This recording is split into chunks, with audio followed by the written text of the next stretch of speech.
Hello students, Nitin classes में आपका एक बार फिर से स्वागत है। और मैं जोनी कुमार आज आपके साथ लेके आया हूं 10th क्लास फिजिक्स में प्रकाश का अपवर्तन। प्रीवियस वीडियोस में हम प्रकाश के परावर्तन यानी रिफ्लेक्शन ऑफ लाइट हम पढ़ चुके थे। रिफ्लेक्शन ऑफ लाइट में हमने जो रे डायग्राम वगैरह सब कुछ कंप्लीट कर लिया था। तो आज हम पढ़ेंगे प्रकाश का अपवर्तन यानी रिफ्लेक्शन ऑफ लाइट। तो प्रकाश का अपवर्तन क्या होता है? तो सबसे पहले अपवर्तन पढ़ने से पहले हमें कुछ जो पॉइंट हैं वो कवर करने हैं। जैसे फर्स्ट है आपका प्रकाशिकीय माध्यम किसे कहते हैं? किसे कहते हैं? प्रकाशिकीय माध्यम। प्रकाशिकीय माध्यम यानी प्रकाशिकीय माध्यम कौन से होते हैं? जिन माध्यमों से प्रकाश गुजर सकता है उन्हें क्या कहते हैं? प्रकाशिकीय माध्यम। जैसे कि हमने बताया था कि ट्रांसपेरेंट मीडियम यानी पारदर्शी माध्यम में प्रकाश गुजर सकता है और अपारदर्शी में नहीं। तो सभी पारदर्शी माध्यम जो होते हैं वो प्रकाशिकीय माध्यम होते हैं, ठीक है। और जिनसे प्रकाश नहीं गुजर सकता वो अप्रकाशिकीय यानी वो क्या होते हैं? आपके अपारदर्शी माध्यम होते हैं। तो यहाँ पे अगर प्रकाश के माध्यम की बात करें तो प्रकाश के माध्यम दो प्रकार के होते हैं, एक विरल माध्यम और एक सघन माध्यम। विरल माध्यम अर्थात हल्का और सघन अर्थात भारी या कठोर कह सकते हैं। ये जनरल डेफिनेशन है रियर मीडियम और डेंस मीडियम की। या फिर कह सकते हैं जिस मीडियम के पार्टिकल की जो डेंसिटी होती है वो लो होती है एज कंपेयर टू सघन माध्यम। या फिर यहां पे कह सकते हैं कि सघन माध्यम के जो पार्टिकल की डेंसिटी होती है वो हाई होती है किसके रिस्पेक्ट में, यानी किसके अगर तुलना करें तो विरल माध्यम से, ठीक है। बेसिकली अगर हम यहाँ पर डिफरेंशिएट कर सके कि हम आसानी से नहीं बता सकते कि कौन सा विरल है कौन सा सघन है, क्योंकि एक अगर हम कॉम्बिनेशन लेते हैं मीडियम का तो उसमें वही चीज विरल हो जाती है और सेकंड में वो क्या हो जाती है? सघन हो जाती है। जैसे अगर मैं यहाँ पे लेता हूं वायु और जल, यानी अगर कोई प्रकाश की लाइट है यानी लाइट जो है प्रकाश वो कहां जा रहा है? वायु से अगर किस में जा रहा है? जल में जा रहा है। तो वायु से अगर देखें वायु के जो पार्टिकल है वो बहुत दूर दूर है, दैट मींस की डेंसिटी लो है एज कंपेयर टू वाटर। तो यहाँ पे जो वायु है वो विरल माध्यम है और जल क्या है? सघन माध्यम है। लेकिन अगर दूसरे केस की बात करूं मैं, अब प्रकाश जो है वो कहां से जा रहा है? यानी प्रकाश किरण अब जा रही है आपकी जल से कांच में, जल से कांच में। तो यहाँ पे देखिए कि जल जो है वो विरल है एज कंपेयर टू ग्लास, यानी जल के जो पार्टिकल यानी वो है दूर दूर है और कांच के क्या है? कॉम्पैक्टली पैक है। या फिर कह सकते हैं कि जल का जो घनत्व है वो कम है और कांच का जो घनत्व है वो ज्यादा है। तो यहां से जल हमारा वो हो जाएगा विरल माध्यम और कांच हो जाएगा सघन माध्यम। तो एज हमें क्या करना है? जिस पेयर की हम बात कर रहे हैं यानी लाइट जिस मीडियम से जिस अनदर मीडियम में जा रही है तो उस पेयर में देखना है कि जिसकी जो डेंसिटी है यानी घनत्व कम है वो आपका विरल होगा और जिसकी डेंसिटी ज्यादा होती है वो क्या होगा? सघन होगा, ठीक है। तो नेक्स्ट अगर बात करें क्या होता है कि प्रकाश का अपवर्तन किसे कहते हैं? तो प्रकाश का अपवर्तन यानी रिफ्लेक्शन ऑफ लाइट, मान लीजिए अगर ये मीडियम 1 है यानी माध्यम 1 और यहां पे दूसरा माध्यम है कोई भी ट्रांसपेरेंट 2, ठीक है। जब प्रकाश किरण एक पारदर्शी माध्यम से दूसरे पारदर्शी माध्यम में गुजरती है, जब प्रकाश किरण एक पारदर्शी माध्यम से दूसरे पारदर्शी माध्यम में जाती है तो वो अपने मार्ग से विचलित हो जाती है। तो अपने मार्ग से क्या होती है?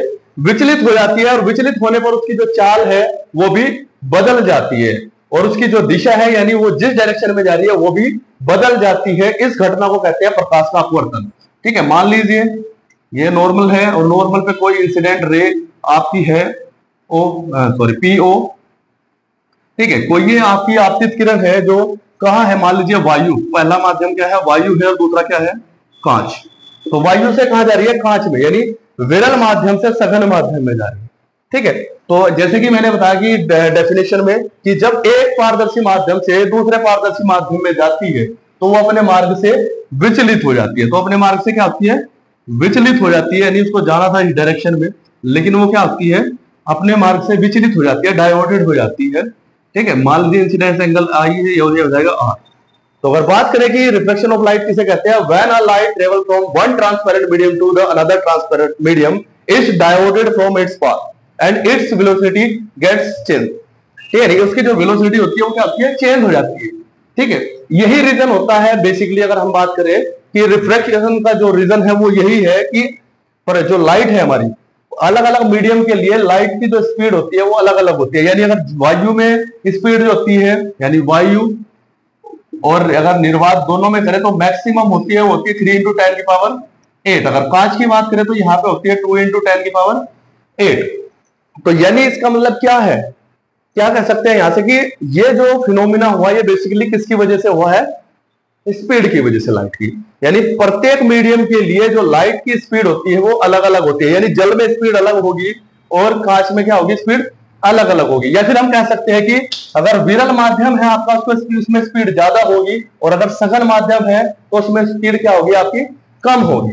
ठीक है, तो यहां से हमें पता लग जाता है कि जिससे स्पीड का जो डिफरेंस है उसकी वजह से वो डाइवर्टेड हो जाती है। तो यहां से दोबारा हम इसकी डेफिनेशन देखेंगे। तो डेफिनेशन क्या थी, जब प्रकाश किरण एक पारदर्शी माध्यम से दूसरे पारदर्शी माध्यम में जाती है तो वो अपने मार्ग से विचलित हो जाती है, और इस घटना को क्या कहते हैं, प्रकाश का अपवर्तन कहते हैं। और अपवर्तन में बेसिकली जो है चाल वो बदल जाती है, तरंग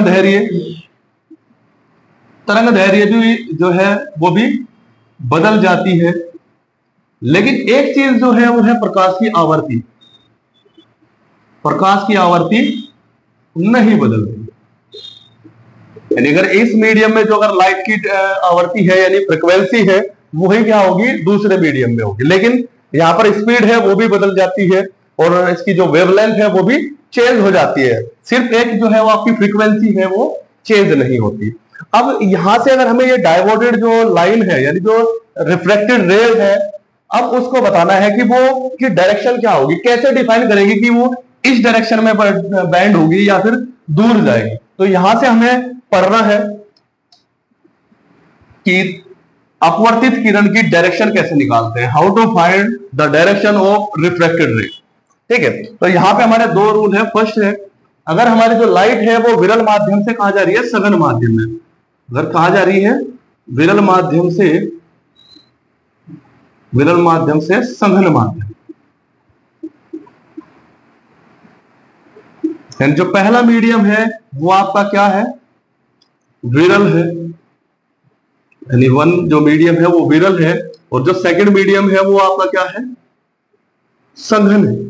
तो विरल से सघन में जा रही है, तो यहाँ पे अब उसके साथ का क्या होगा, वो किस डायरेक्शन में जाएगी, वो डायरेक्शन हमें निकाल रही है।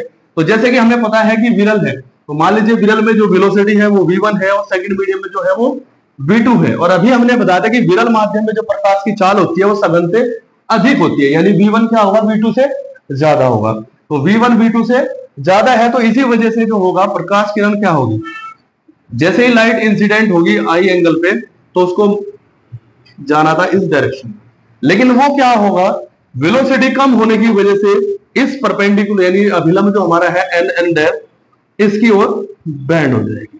ठीक है, यानी अगर विरल माध्यम से सघन माध्यम में जाती है, प्रकाश किरण कहा जाती है विरल माध्यम से सघन में जाती है, तो वो अभिलंब की ओर झुक जाती है, क्योंकि जो हमारी चाल है वो सघन माध्यम में कम होती है और विरल में क्या होती है, ज्यादा होती है। तो यहां से स्पीड ज्यादा होगी, कम होने की वजह से वो क्या होगा, बैंड हो जाएगी किधर, अभिलंब की ओर। ठीक है, तो यहां पे अगर मैं देखूं इंसिडेंस एंगल जो आई है वो ग्रेटर होगा किससे, रिफ्रैक्ट एंगल आर से।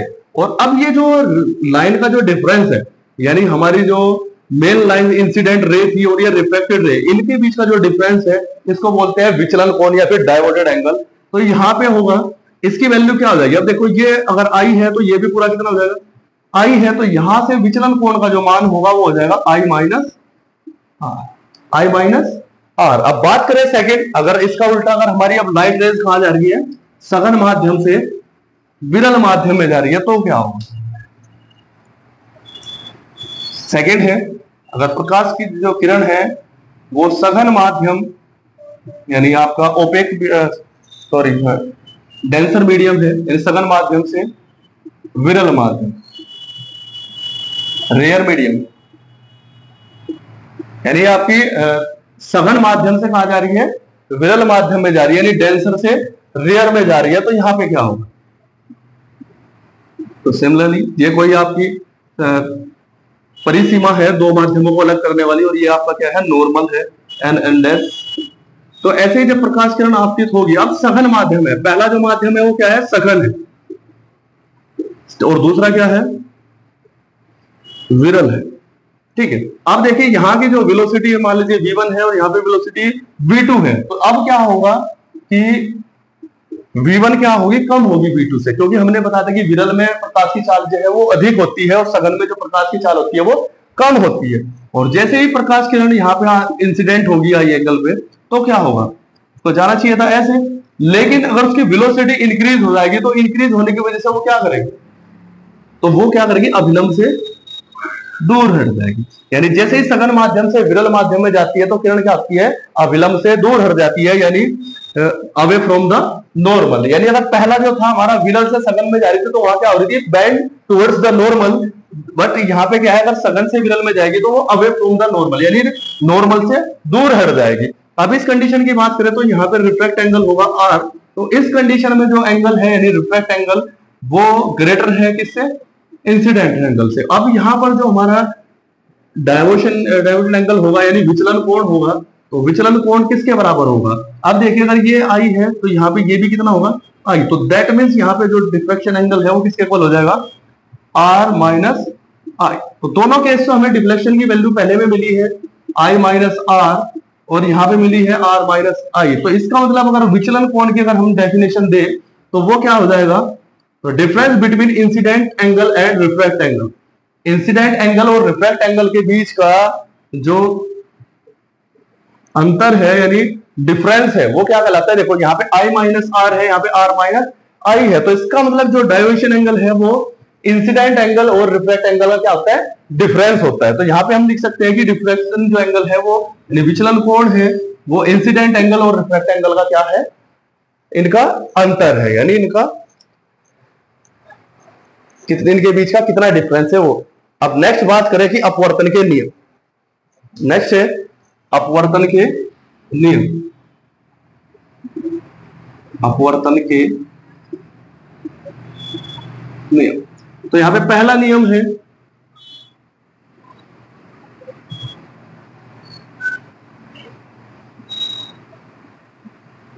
मीडियम 1 मीडियम 2, ठीक है,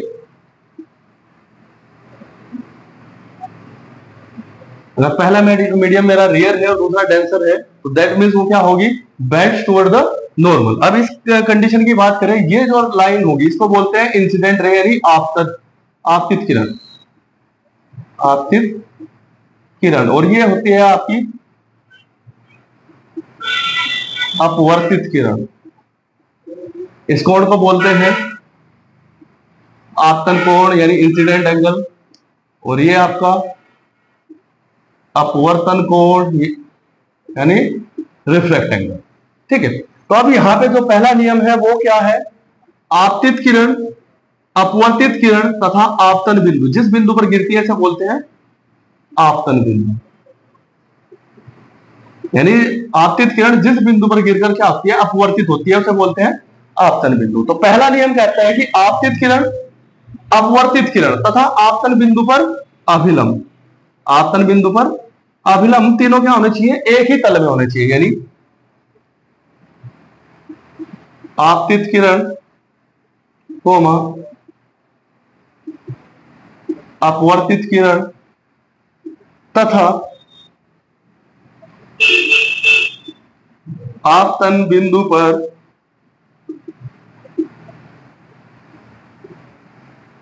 अभिलंब, तीनों एक ही तल में होते हैं, ठीक है। यानी यहां पे क्या है, incident ray and reflected ray and normal at incident point lies on a same plane, यानी जो हमारी आपतित किरण है और अपवर्तित किरण है और आपतन बिंदु पर जो अभिलंब है, तीनों क्या होते हैं, एक ही तल में होते हैं। अब बात करें सेकंड रूल की, सेकंड रूल कहता है कि sine of incident angle, the ratio of sine of incident angle to the ratio of sine of reflect angle is always constant, यानी आपतन कोण की जया और अपवर्तन कोण की जया का अनुपात सदैव क्या रहता है, नियत रहता है। यानी आपतन कोण की जया यानी साइन आई और अपवर्तन कोण की जय यानी साइन आर, जो इनका रेशियो है वो ऑलवेज क्या रहता है, नियतांक रहता है। तो इसको कहते हैं sine I upon sine R, और ये नियतांक होता है एन, यानी एन इसको बोलते हैं माध्यम का अपवर्तनांक। अपवर्तनांक, ठीक है, क्या कहते हैं, माध्यम का अपवर्तनांक। और इसी नियम को कहते हैं स्नेल्स लॉ, यानी इस नियम को स्नेल का नियम भी कहते हैं। यानी दोबारा देखेंगे कि साइन यहां होता क्या है, यानी साइन ऑफ इंसिडेंट एंगल और साइन ऑफ रिफ्रैक्ट एंगल, यानी कह सकते हैं the ratio of sine of incident angle to the sine of refract angle is always constant. आपतन कोण की जया और अपवर्तन कोण की जया का अनुपात सदैव क्या होता है, नियतांक होते हैं, और जिसे कहते हैं माध्यम का अपवर्तनांक। तो इस प्रकार आज हमने जो है अपवर्तन को कंप्लीट किया है, प्रकाश का अपवर्तन। अब प्रकाश के अपवर्तन संबंधित कुछ जो हमारे दैनिक जीवन में उपयोग है वो हम पढ़ेंगे नेक्स्ट वीडियो में, और आशा करते हैं कि ये आपको अच्छे से समझ आए होंगे। और नेक्स्ट वीडियो में मिलते हैं नेक्स्ट टॉपिक के साथ। कीप वॉचिंग नित्यम क्लास। क्लास को लाइक करें, शेयर करें और चैनल को सब्सक्राइब करें। धन्यवाद।